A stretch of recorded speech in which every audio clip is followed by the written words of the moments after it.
Jadi ada seorang syekh, seorang guru, ini ya sering ngajari kepada murid-muridnya. Ada sebagai pengajar, banyak punya muridnya. Salah satu yang diajarkan kepada muridnya yaitu hadis ini, laqinu mautakum la ilaha illallah.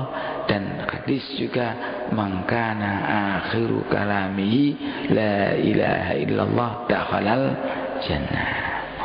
Nah, ketika itu sang orang yang syekh ini ternyata ketika dalam perjalanan sakit keras, terus ikhtidar, seperti sakaratul maut. Maka murid-muridnya ini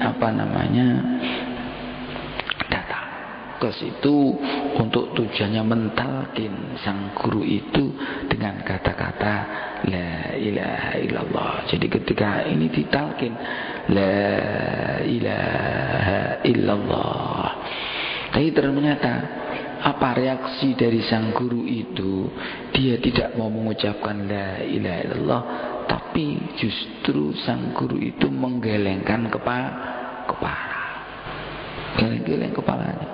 Akhirnya sang murid ini kan takut, khawatir, kenapa guru kita kok macam ini, padahal beliau itu mengajari kami macam itu. Kok diajari beliau tidak mau, justru berisyarat dengan geleng kepala. Akhirnya mereka itu murid-muridnya panik. Akhirnya terus dia berusaha untuk mengundang orang yang sebaya. Kalau mungkin yang mentalkin kami muridnya, mungkin guru kami tidak menerima. Siapa tahu nanti guru yang setingkat dengan beliau itu dicarikan guru setingkat, ditalkin juga la ilaha illallah. Tetap aja sang guru tadi menggelengkan kepala. Ini juga akhirnya juga bingung. Carilah orang lebih atas lagi, yaitu guru dari ini. Kebetulan masih ada yang lebih tua dari sang guru itu, ya untuk mentalkin.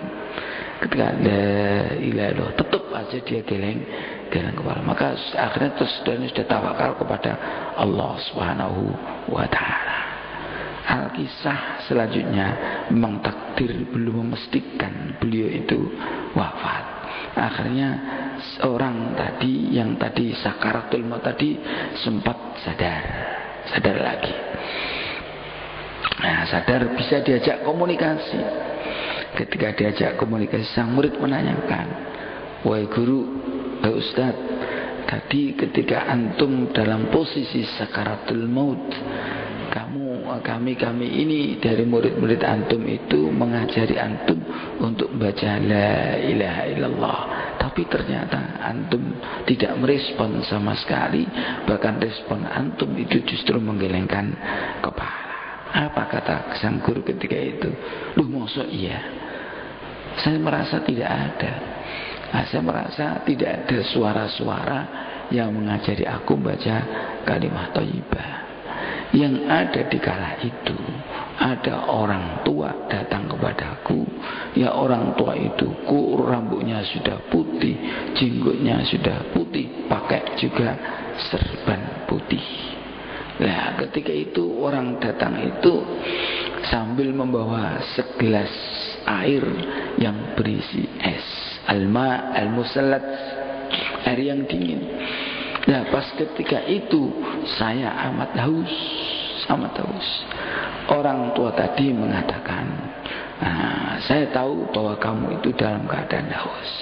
Saya mau memberikan air ini kepada Anda. Kalau Anda meyakini, mengikrarkan bahwa saya adalah Tuhan Anda. Ternyata itu iblis. Terus ketika ditawari macam itu, sang guru itu geleng kepala. Jadi geleng kepalanya sang guru itu bukan tidak mau mengikuti kata-kata untuk membaca kalimat thayyibah la ilaha illallah, tapi ternyata tidak maunya sang guru itu menerima tawaran orang tua yang berjubah putih, berambut putih, menawarkan air 1 gelas, tapi dengan imbalan dia harus meyakini bahwa orang tadi adalah Tuhannya. Guru tadi geleng kepala, akhirnya sang murid-murid itu menangis. Nah, ini menunjukkan apa? Bahwasanya ketika pas ikhtidar, jadi ketika pas sakaratul maut itu godaan luar biasa.